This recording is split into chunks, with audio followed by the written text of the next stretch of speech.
It sounds like what you're saying is there is a situation, there is a scenario under which you would withdraw Brett Kavanaugh's nomination. Is that correct? If I thought he was guilty of something like this, yeah, sure. And you will wait until tomorrow to make up your mind? I want to watch. I want to see. I hope I can watch. I'm meeting with a lot of countries tomorrow, but I will certainly in some form be able to watch. And I'll also rely on some very fair and talented Republican senators who, look, if we brought George Washington here and we said, we have George Washington, the Democrats would vote against him, just so you understand.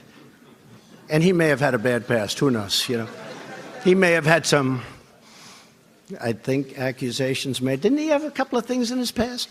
George Washington would be voted against 100% by Schumer and the con artists. I mean, 100%, 100%. So it really doesn't matter from their standpoint. That's why when John asked about the FBI, if the FBI did the most thorough investigation in the history of the FBI and they found him to be 100% perfect, he would lose every single vote. Now, if the Republicans win tomorrow, I think you're going to get some votes from the Democrats. You know why? Because we all know why, because it's called politics. Then you'll probably get some votes. Okay, let's go. One more question? Yes. Just to follow she stands up. I'd like to ask about 3 questions. It's not really fair to everyone else, but should I let her ask another question? Follow up on.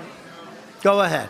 To follow up on a question that a colleague asked as well about the benefit of the doubt that you have given to people like Roy Moore, to Roger Ailes, to Bill O'Reilly, to Brett Kavanaugh. They're all men. Why is that? It's not a benefit of the doubt. Has there ever been an instance when you given the benefit of the doubt? I've known them, Hallie, I've known them for a long time.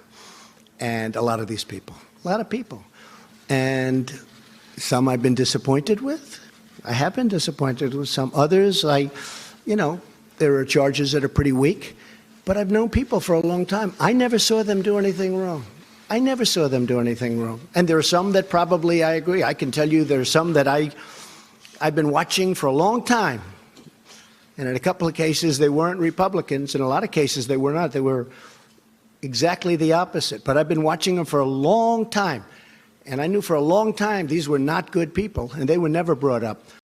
Hey, NBC News viewers, thanks for checking out our YouTube channel. Subscribe by clicking on that button down here and click on any of the videos over here to watch the latest interviews, show highlights, and digital exclusives.